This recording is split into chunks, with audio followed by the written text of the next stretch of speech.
Hello everyone, সবাই কেমন আছো? আশা করি সবাই ভালো আছো। আমিও মোটামুটি ভালো আছি। আমি পূরবী, ত্রিপুরার ধলাই ডিস্ট্রিক্ট থেকে আমার এই ছোট্ট ভিডিওর মধ্যে তোমাদের সবাইকে স্বাগত জানাই। আজকে সোমবার মেয়ের স্কুলে দিতে গিয়েছিলাম। আসার পথে ভাবলাম ছোট্ট একটা ভিডিও করে নিই। এমন অনেকেই আছো যারা কমলপুরে আসোনি বা কমলপুরে এসেছো মানিক ভাণ্ডারটা চেনো না, এরকম অনেকেই আছো, অথচ মানিক ভাণ্ডারের উপর দিয়েই কমলপুর গিয়েছো।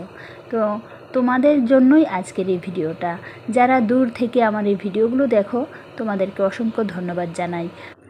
একটা অবাক করার বিষয় কি জানো, কিছুদিন আগে আমার এক দিদি মানিক ভাণ্ডার বাজারে এসে 2 দিন এক আত্মীয়ের বাড়িতে থেকে গেছেন, অথচ আমাদের বাড়িটা এত কাছাকাছি মানিক ভাণ্ডার বাজার থেকে, অথচ একবারও আমার কথা মনে করলো না।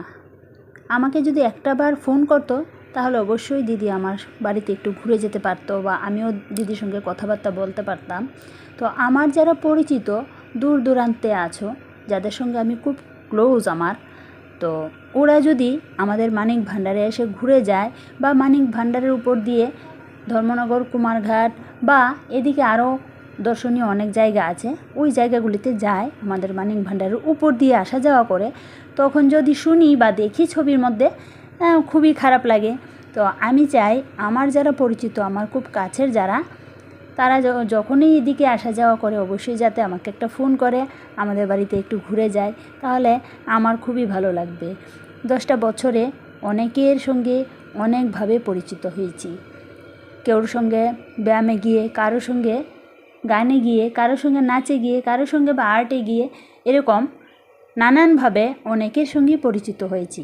তো আমি চাই ওরা যাতে এদিকে আসলে তোমরা আমাকে একটাবার ফোন করো আর আমাদের বাড়িতে এসে ঘুরে যাও, এতে আমি কিন্তু খুবই খুশি হব। তো যাই হোক, এমন অনেকেই আছো আমার কথা কিন্তু তোমরা এতটা মনেই করো না। যদি মনে করতে আমাদের বাড়ির আশেপাশে দিয়ে এসে যাও, অথচ আমাকে একটাবারও মনে করো না। যাই হোক, এটা দুঃখ না, এটা আমার অবাক লাগে যে আমি কতটুকু কাছে ছিলাম তোমাদের, কতটুকু কাছের হলে আমার বাড়ির পাশে দিয়ে এসে যাও, অথচ আমার কথা মনে করো না।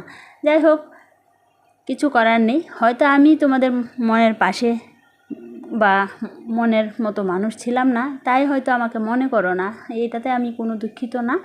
যদি আবার কখনো কেউ আমাদের বাড়ির পাশে আসো, অবশ্যই একবার ঘুরে যাবে। তো যাই হোক, মানিক ভাণ্ডার বাজারটা অনেকটাই বড় হয়েছে, আরও বড় হবে, কারণ মানিক ভাণ্ডারের প্রথম থেকে শেষ পর্যন্ত শুধু নতুন নতুন ঘর, নতুন নতুন দোকান, নতুন নতুন বাড়ি অনেক হয়েছে। আশা করি আর 4-5 বছরের ভিতরে আরও অনেকটা লম্বা হয়ে যাবে। আরও আমাদের মানিক ভাণ্ডারটা আমার ভালো লাগে কেন জানো, রাস্তার 2 পাশে প্রচুর দোকান। ভিতর দিকে বাজারটা তেমন বড় না, কিন্তু রাস্তার পাশের দিকে বাজারটা দেখতে অনেকটা সুন্দর লাগে। আর রয়েছে এদিকে চারিদিকে সবুজ বনানী, সবুজ গাছপালা থাকলে সব কিছুই ভালো লাগে। দেখতে যেমন ভালো লাগে, ধুলাবালুটা একটু কম হয়। একদম যদি গাছপালা বা ঘাস না থাকে তাহলে কিন্তু রাস্তার মধ্যে প্রচুর ধুলাবালু হয়। তো এদিকে দেখো প্রচুর নতুন বাড়ি হয়ে গেছে, প্রচুর নতুন দোকান হয়েছে, যেটা আগে বলেছিলাম। তো যাই হোক, আজকের ভিডিওটা এই পর্যন্তই। সবাই ভালো থেকো, সুস্থ থেকো।